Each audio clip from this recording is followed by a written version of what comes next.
Cheryl candidly reveals she went to therapy for a year after struggling in silence because she didn't. Cheryl has talked candidly for the first time about how she received therapy for a year because she didn't want to battle anxiety while raising her son Bear. The singer, 36, admitted that she struggled in silence with the condition for so long and felt that she couldn't even open up to her close friends and family. However, during an interview with Radio 1, Cheryl revealed that she felt ready to speak about her issues when her responsibilities shifted due to the arrival of 2-year-old Bear.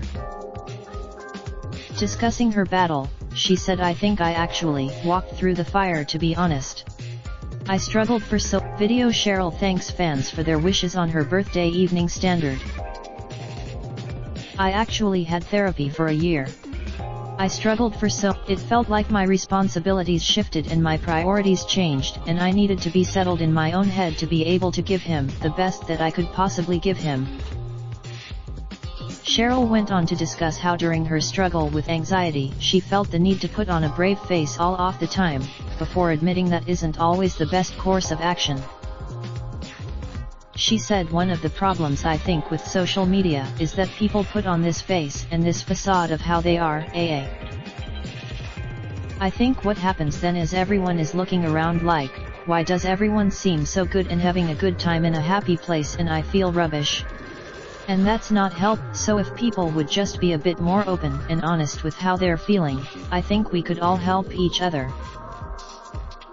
Gallery look back at over 70 of Cheryl's most memorable fashion moments. Pops Yuga. Cheryl, who shares Bear with her ex Liam Payne, also touched on her experience with sad and angry trolls, which she admitted she found hard to cope with during the early days of her career. She said, "At one point during my teens and my 20s it was horrible. You can't believe if someone has the time and the mental capacity to want to go on an article and write a sentence about somebody, you've got to be quite an angry, sad person. They're not okay. It's more a reflection." However, she admitted that she now no longer lets their unkind words get to her because they don't know her as a person, only her public image. She said, "These people don't know you. They have no idea." The star also teased potential new music but confessed that she wants to see how her new single Let You does before announcing anything. "I've got material. I just want to see." Raindrop, drop top smoking, no cooking the hot pot. Fucking on your bitch, yeah, that. Looking up, open the park.